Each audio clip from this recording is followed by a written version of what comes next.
Yeah, we're gonna go down to the feature match right now and find out.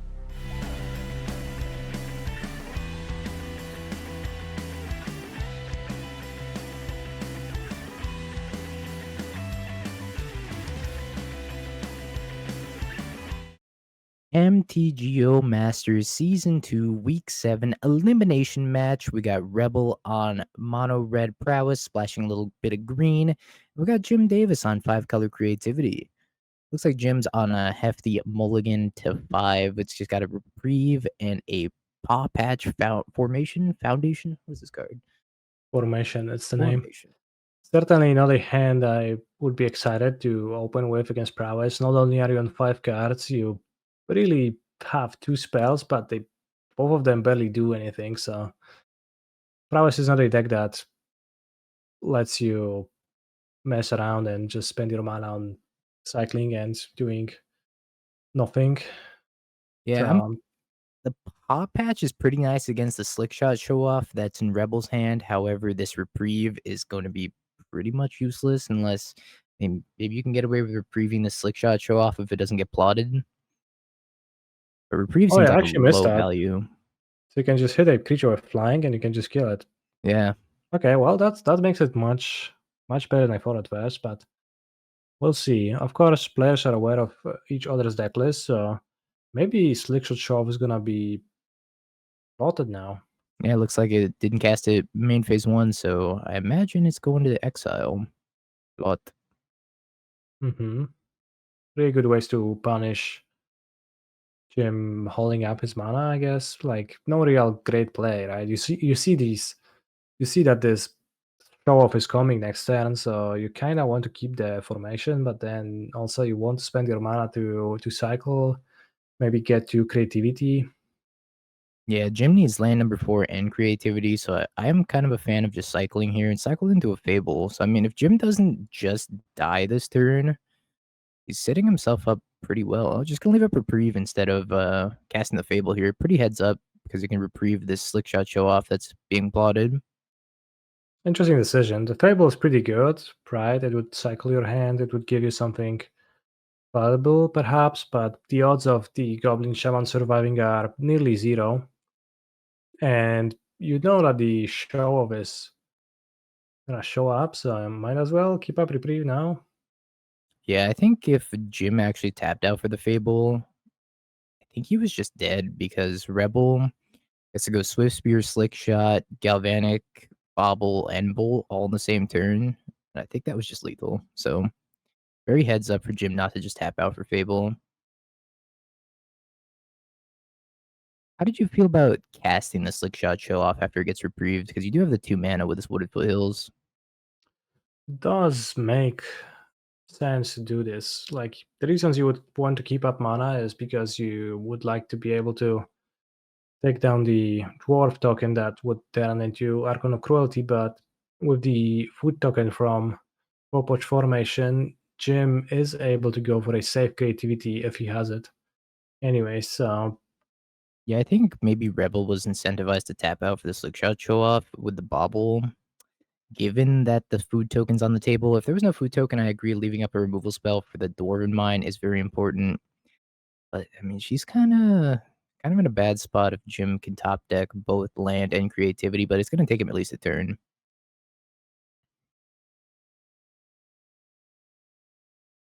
Just cracks the fetch and sends in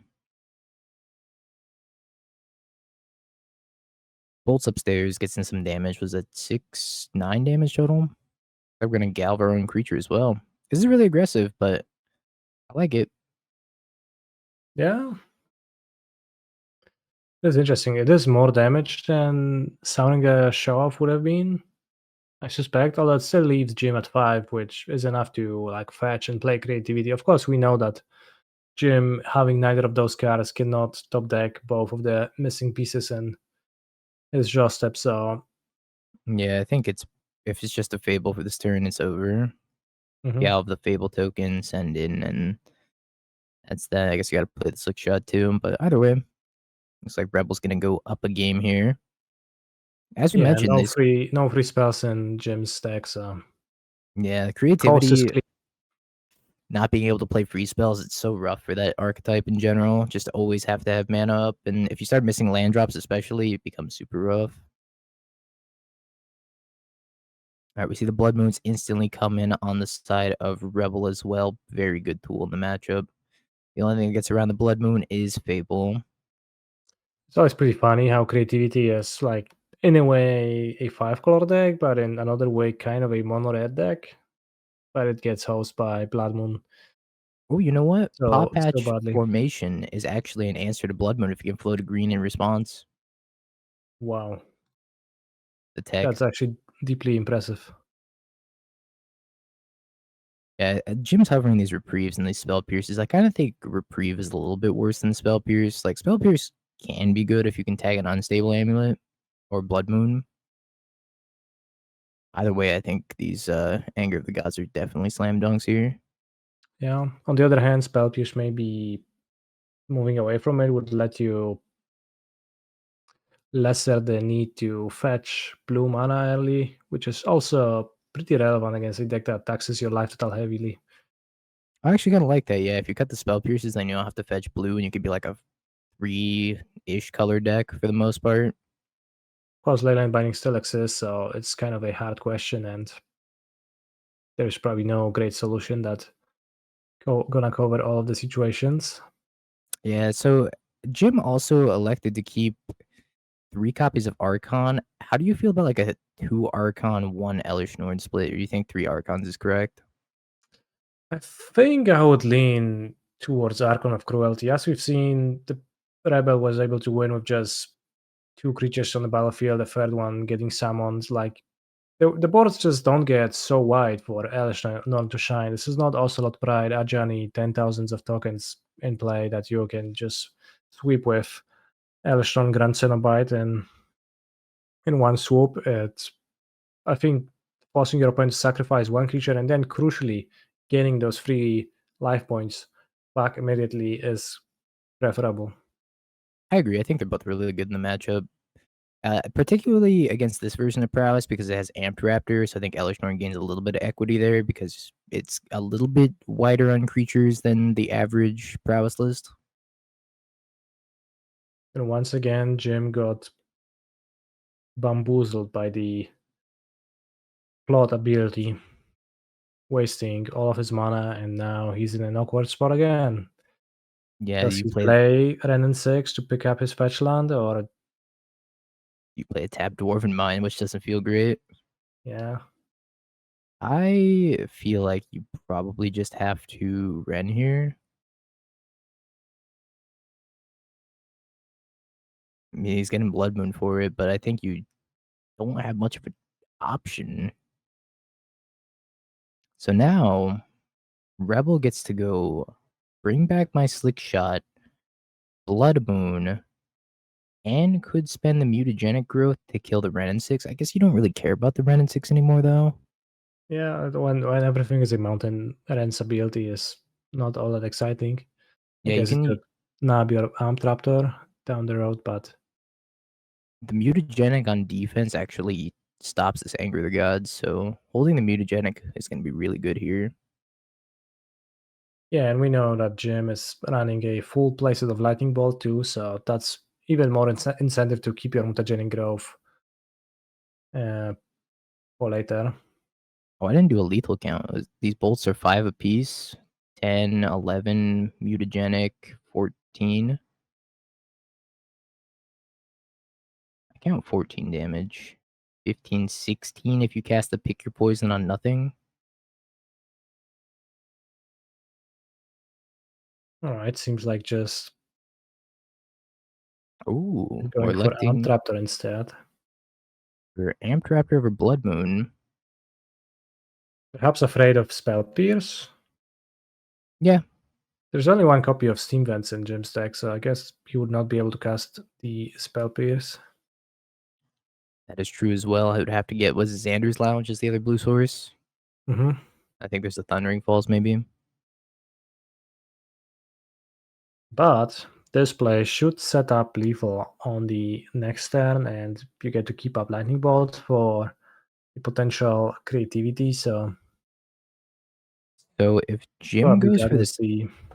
Anger of the Gods, you can save the bird with mutagenic and then bolt upstairs and then save the Swift Spear as well. Mm-hmm. This Anger of the Gods isn't even that good here. Just gonna take out Amped Raptor. Well, it lets Jim minus Ren and ping down the slick shot down to 0. Right, So right. Forgot about red minus. still sounds pretty good, and you get to leyline binding the next threat. Well, the last remaining threat in Swift Spear. Yeah, it's gonna be a really good turn for Jim if Rebel bites on this mutagenic. Plus the bolt. I guess you do have pick your poison to take out the leyline binding, which is nice. Another reason to save your Blood Moon, perhaps, so that you can cast your pick your poison for a bit longer, and maybe you can get full value from your spells before slamming the moon. But right now,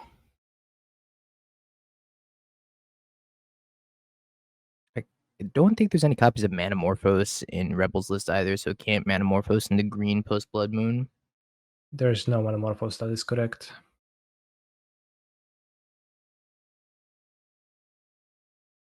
Yeah, we see the Ren minus on the bird, like you were mentioning, and then gonna be the instant speed leyline binding.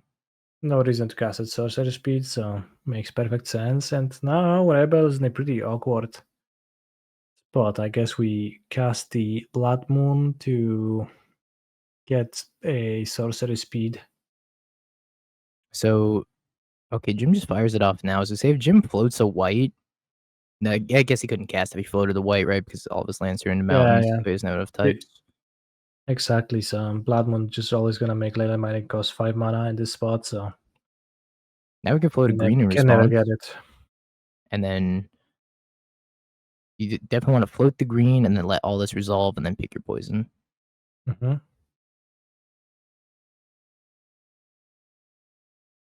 Let's see if Rebel sees the line. She doesn't see the line. Opts to bolt the Ren instead. Yeah, that means that the Fable is gonna have, like, the way for Fable is gonna be clear. So the Goblin Shaman might actually help Gem recover from under this Blood Moon. He just needs one treasure to be able to cast Leyline Binding and nab the Blood Moon, and then he's gonna operate fully once again. Pretty interesting choice to play that Dwarven Mine.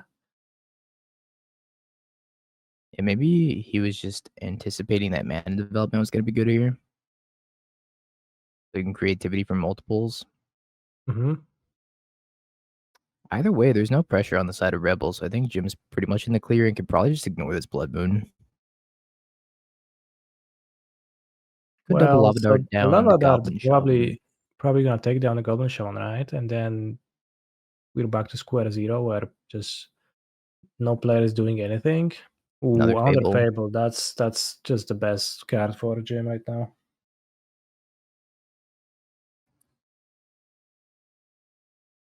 Yeah, Rebel decides not to Lava Dart the Goblin Shaman either. Not a super obvious play for the flow to green mana, and then cast the Pick Your Poison with the Blood Moon line, so if Rebel goes back and watches this, definitely going to be something to take note of. Yeah, and Jim now controls two Goblin Shamans that just produce treasures. At this point, Archon of Cruelty becomes a good draw. Yeah, very hard castable with the two treasures. Pick up a copy of Mutagenic, and I think Rebels on pretty much a no outer. Yeah, just scoops it up. All right, and players are gonna move on to game 3 with Rebel on the play, so Jim is gonna need to put up a pretty heavy defense not to fall down to Prowess creatures. Do you like any boarding changes from the side of Jim? Or you think that his board plan's pretty good? I do. I like your idea of taking out the spell pierces and just like not needing blue mana though, aside from binding. Yeah. Some of the creativity decks have the technology of running a single basic of a different color to fight better against Blood Moon. Mostly a plains Jim doesn't have that right now, so he kinda needs to fight the hard way with his Fable. Yeah, the classic sideboard planes. One lander from Jim, double bolt, mulligans it immediately. I don't blame him. Keeping a one lander is so risky. What about this hand? 5 lands, Ran, which is kind of like a land too, and then Reprieve, which just plainly pretty bad in the matchup. I think I would hate Jim's hand in this matchup most of the time. However, Rebel has 3 copies of Amped Raptor that look very pingable. First one's gonna be pingable, but assuredly it's gonna bring something alongside itself, so we'll Uh, see if Ren is gonna be able to survive for long enough. so if Rebel doesn't play this amulet first and just goes with the turn 2 Amped Raptor, then she could hit Blood Moon. That would be tragic.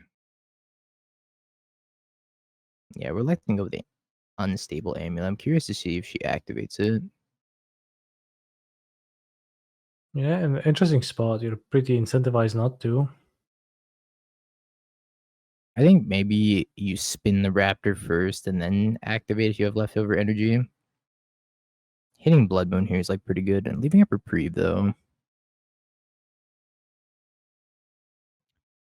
I'd probably cast Amped Raptor if you get Reprieve to activate the amulet, see if you can hit your land drop, because developing your mana is pretty important. That starts with the amulet activation. Hits an Amped Raptor off of it. A That's full all for it. set. Not a great hit. The Bellatra score is crazy though. So Amped Raptor is if you cast it from your hand? Yeah, Or what's the exact wording? if you cast it anywhere from but your hand, then it's not gonna trigger.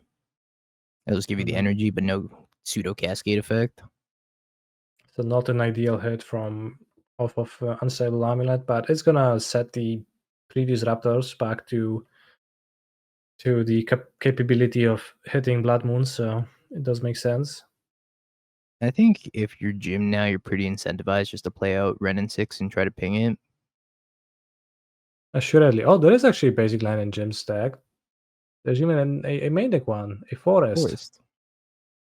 Somehow I missed that. Many decks sideboard that, but Jim is just playing it main deck, and it does make sense with Paw Patch formation being the answer to Blood Moon, destroys an enchantment. That's pretty neat.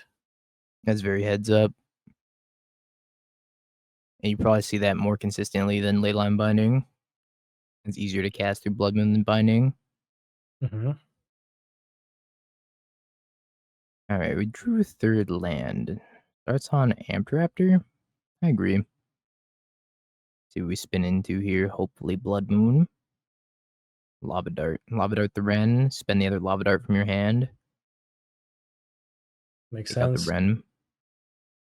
Get a ping from Unstable Amulet. And you also have Dwarven Mine Insurance at that point. Oh, just passing the turn. I think I would have snap killed that Ren. Yeah, otherwise it's gonna trade for your Raptor, so you kind of need your pressure to stick, I would think. Let's see if Jim wants to minus it on the Raptor, or if he wants to plus it. His pluses gives back a land. He's got plenty of lands in hand, so I don't know how much this matters. I think the more Interesting important, tension. Maybe we're off in how much we value Ren 6 in this spot.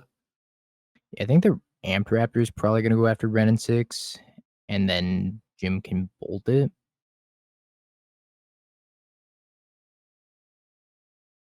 Activation on the unstable amulet finds Galvanic Discharge. That's 2 energy, take out the Ren, 2 left over, casts Amped Raptor afterwards. Another unstable amulet for the extra pings. It's probably going to get reprieved, right?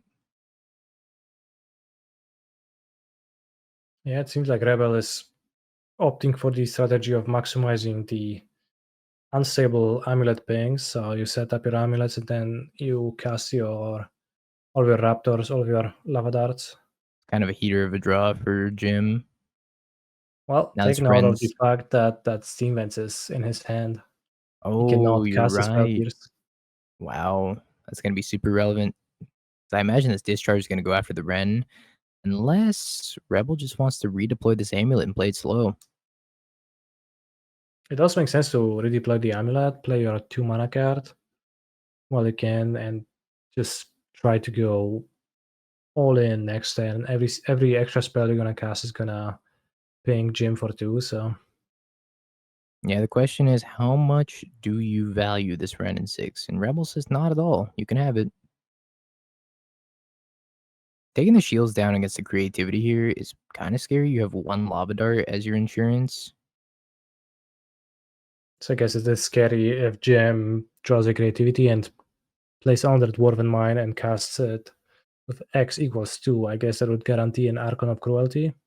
Or even X equals 1 plus Spell Pierce will do it here. Mhm. That's probably why Jim opts for a Jetmir's Garden instead of a second copy of Dwarven Mine. Yeah, just wants to have better mana. I think Rebel's pretty ahead this game so far, though. These unstable amulets are going to be a big problem for Jim. Combining one of them,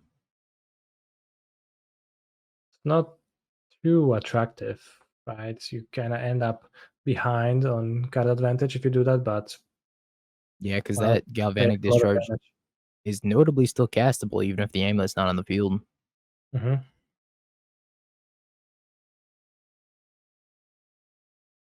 Tapping white mana, so seemingly pondering that as a possibility.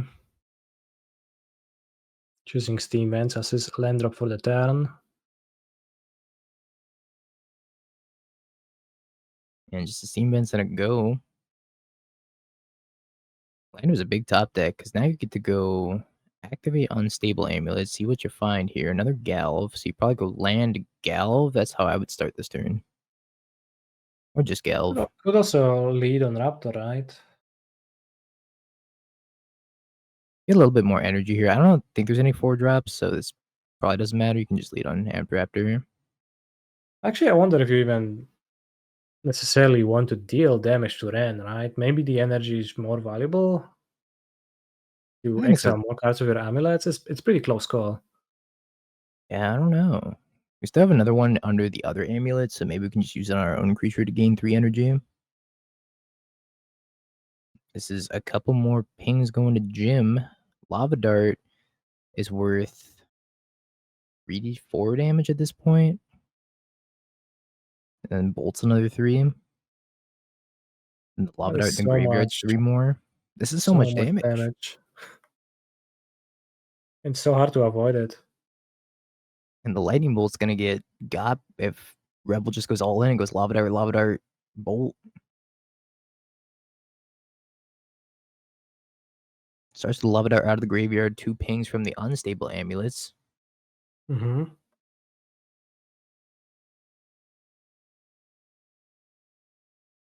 Cast another one. Save your Swift Spear. And I imagine this Bolt's gonna eat a Spell Pierce. Binding is probably gonna go after the Swift Spear. Which puts Jim at exactly no resources, and there is still gonna be a Lava Dart in the graveyard, so Let's a see if tough position. Rebel decides to go for the kill here. I think you probably just let this resolve at this point. Okay, yeah, Binding makes sense.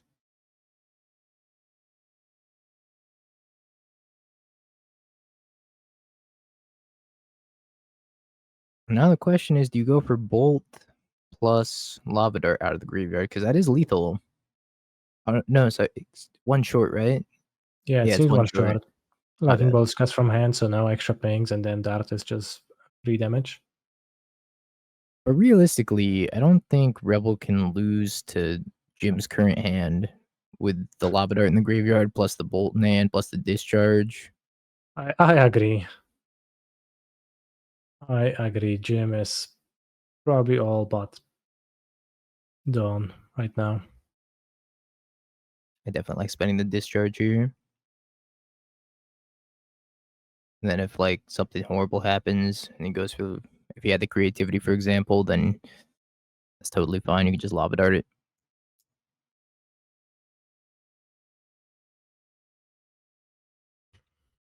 Cast discharge. Ping ping. Are your dwarf? Get more energy, exile more cards with amulets if you wish to.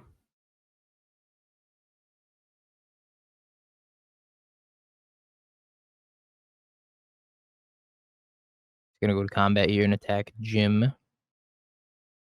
Then we have 2 lethal. Oh, Jim just scoops. Yeah, he sees the lava darts. He knows.